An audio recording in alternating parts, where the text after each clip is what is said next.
मंडळी नमस्कार, मी प्रेरणा. तुम्ही बघताय मॅक्स महाराष्ट्र. गुढीपाडव्याचं निमित्त आहे, मराठी नवीन वर्ष, उत्साह आहे, जल्लोष आहे, सगळे एकत्र मिळून हा सण साजरा करतात.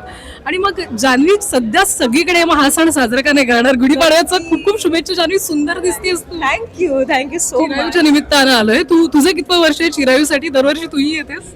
हे माझं सगळ्यात पहिलं वर्ष आहे आणि तुला मी सांगू, चिरायू मध्ये येणं हे माझं स्वप्न होतं. कारण की आम्ही एकसाथ सेटवर जेव्हा काम करतो सगळे मोठे मोठे सेलिब्रिटी चिरायू पार्टी, आमची चिरायू. पण मला कधीच इन्व्हिटेशन, या वर्षी मला 5 इन्व्हिटेशन आले सेम पार्टीचे. सगळ्यांकडून आले की जान्हवी तुला चिरायूला यायचं, जान्हवी तुला. सो आय फील प्राऊड, कारण की इथे सगळेच मोठे मोठे सेलिब्रिटी एकत्र येतात आणि त्याच्यामुळे मला आता आय फील लाईक की हा अभी तू बन गई एकच. तू अर्थात तुझी मेहनत आहे जान्हवी या सगळ्यामध्ये. अगेन 50 हा शो असेल, बिग बॉस असेल, तू खरी दिसतेस सगळीकडे आणि त्याच्यामुळे तुझं खरेपणा लोकांना आवडलं. जे काही असेल पण ते आवडतंय. आणि मला वाटतं या वर्षात होळी असेल, रमजान असेल, गुढीपाडवा असेल, सगळे सण उत्साहात साजरी करतेस ना? सगळे सण मी ठरवले की यावर्षीचे सगळे सण उत्साहात साजरे करायचे. खरंच. पण गुढीपाडवा तुझ्यासाठी काय असतं? नवीन वर्षात तू काय काय गोष्टी करत असतेस? संकल्प काय? अगदीच नवीन सण, कारण की हा आपला मराठी लोकांचा, महाराष्ट्राचा खूप मोठा सण आहे आणि खरं तर हे आपलं न्यू इयर आहे, हे नवीन वर्ष आपण. सो मी बऱ्याच गोष्टी ठरवल्यात की मला खूप सारे प्रोजेक्ट्स करायचे.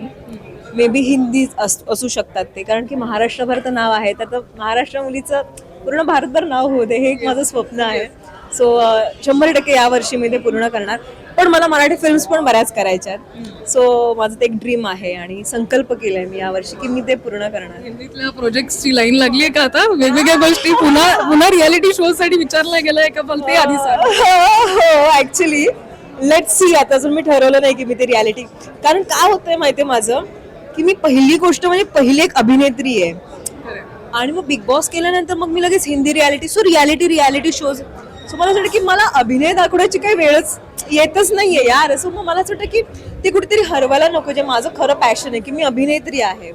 सो ते ऍक्टिंग स्किलचं ते कुठेतरी लांब राहते ना, आणि मी रियालिटी शोज करत चालली आहे. सो मला थोडंसं यावर्षी अभिनयाकडे वळायचं. सो मला असं वाटतं हिंदी वगैरे मालिका आणि किंवा त्या प्रोजेक्ट मध्ये तू झळकू शकते. म्हणजे काय, म्हणजे हा मजा येईल ना? नक्की मला आवडेल हिंदी मालिका करायला. खरं तर रियालिटी शोज करायला पण खूप आवडेल, पण मालिका करायला जास्त आवडेल.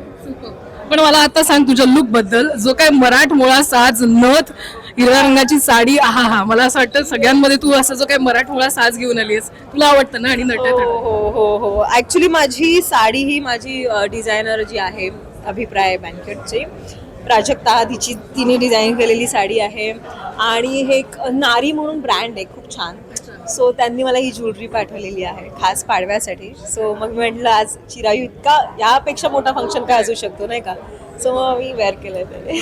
पण जान्हवी, हे सगळं तू, हे जे काही भरभरून मिळणारं प्रेम असेल, आता पॅन इंडिया ऑडियन्स कडनंही मिळते. सोशल मीडियावर मी बघते अनेक हिंदी मुलाखती तू देतेस, तुझे रील व्हायरल होत आहेत आणि लोक कमेंट करते ही किती सुंदर आहे जान्हवी, आम्हाला आवडते. ही ज्या काही गोष्टी आहे हे सगळं तुझ्यासाठी नवीन आहे, ते तू एन्जॉय कर. नवीन आहे म्हणजे द 50चा प्रवास माझा खरं बघायला गेलं तर कमी होता, पण त्यातूनही आज नॉट ओन्ली मराठी यार, म्हणजे जे हिंदी ऑडियन्स आहे ते सुद्धा की आम्हाला तू द 50 मध्ये खूप आवडलीस. म्हणजे मला फार कमी वेळ मिळाला, पण आज ऑल ओव्हर इंडियामध्ये तरी ओळखतात. कारण की ऑफकोर्स माझे ते त्या हिंदीवाले सगळे फ्रेंड्स झाले. सो आम्ही एकत्र जात असतो, फिरत असतो. गोवा पार्टी बद्दल काही कळू शकेल आम्हाला?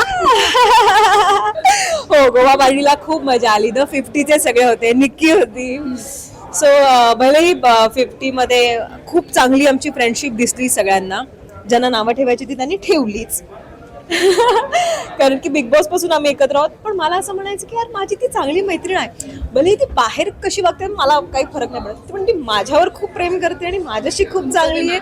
एक्झॅक्टली. सो ते आमचं बॉन्डिंग आहे, चांगलं तर चांगलं आहे. सो हो, आणि मग आम्ही एकत्र प्लॅन केलं की जाऊया आपण पिकनिकला.